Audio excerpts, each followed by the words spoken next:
हमारे इंडिया में एक ऐसी लेक है जिसमें हर साल बर्फ पिघलने के बाद बहुत सारे कंकाल बाहर निकल आते हैं। देखो ये है उत्तराखंड की रूपकुंड लेक, जो कि 16,000 फीट की ऊंचाई पर है और इस लेक में 800 से भी ज्यादा इंसानी कंकाल मिले हैं। देखो पहले सबको लगा कि ये कोई जंग में हारी हुई आर्मी थी, लेकिन डीएनए टेस्ट में पता चला कि ये कंकाल तो 9th सेंचुरी के लोगों के हैं, जो कि एक्चुअल में पिलग्रिम्स थे। लेकिन इतने सारे लोगों की मौत एक साथ कैसे हुई? तो देखो इन सभी कंकालों के सिर पर एक जैसा निशान है, मतलब उन सभी लोगों के सिर पर कुछ गिरा होगा। और रिसर्चर्स के हिसाब से वो चीज थी ओले, वो भी क्रिकेट बॉल जितने बड़े। मतलब ये ओले उनके सिर पर गिरे होंगे और उन सभी लोगों को जान से मार दिया। देखो हमारे इंडिया में ट्रेन बहुत ही ज्यादा लेट होती है, कभी घंटों तक लेट हो जाती है और कभी कभी तो पूरा दिन निकल जाता है। लेकिन जापान में ऐसा नहीं होता, मतलब जापान में भी ट्रेन लेट होती है, लेकिन एवरेज 18 सेकंड के लिए। और अगर 1 मिनट भी लेट हो जाए तो रेलवे कंपनी हर पैसेंजर से पर्सनली माफी मांगती है कि भाईजान माफ कर दो, गलती हो गई। और अगर ट्रेन ज्यादा लेट हो जाए तो रेलवे कंपनी डिले सर्टिफिकेट देती है, ताकि जब आप ऑफिस पहुंचो तो लेट होने की वजह से तुम्हारा बॉस तुम पे गुस्सा न करे। और एक यहाँ अपना इंडिया है, भाई साहब लोगों के एग्जाम छूट जाते हैं ट्रेन लेट होने की वजह से।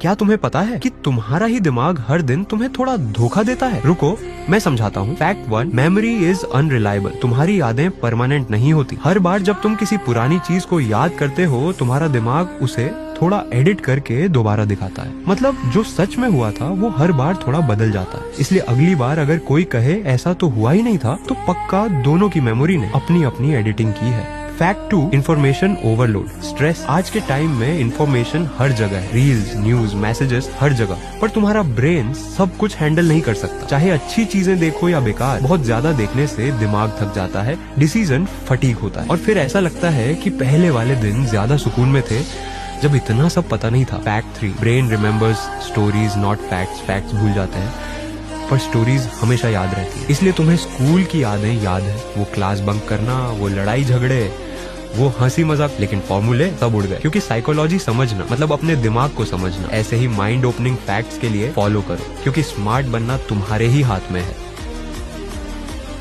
इंडिया के इस आदमी ने पूरे के पूरे ताजमहल को ही बेच दिया था, वो भी एक बार नहीं बल्कि 3 बार। ये है मिथिलेश कुमार श्रीवास्तव, जिसे नटवर लाल के नाम से भी जाना जाता है।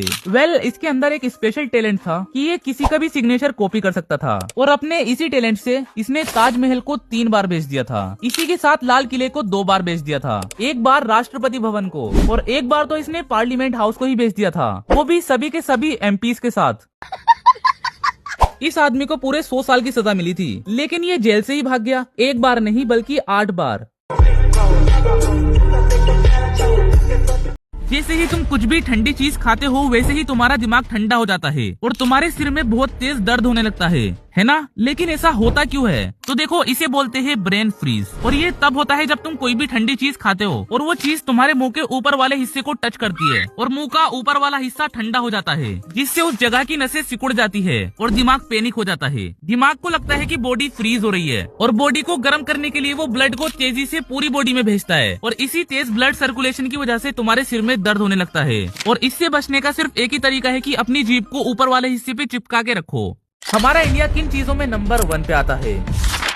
अरे ये नहीं, और लास्ट वाले के बारे में तो तुम्हें अंदाजा भी नहीं होगा। Number 1, UPI payments. तो हमारे इंडिया में यूपीआई ट्रांजैक्शन इतने ज्यादा होते हैं जितना दुनिया की बाकी कंट्रीज एक साथ मिलकर नहीं कर पाती। Number 2, space mission. देखो इंडिया में जो इसरो है ना, वो दुनिया के सबसे सस्ते स्पेस मिशन के लिए जानी जाती है। इसरो ने 450 करोड़ रुपीज में मार्स मिशन पूरा कर दिया था। मतलब यार इतने में तो हॉलीवुड की एक फिल्म भी नहीं बन पाती। Number 3, vaccine. देखो दुनिया में सबसे ज्यादा वैक्सीन अपना इंडिया ही बनाता है और दुनिया की 60% वैक्सीन अपने इंडिया में ही बनती है।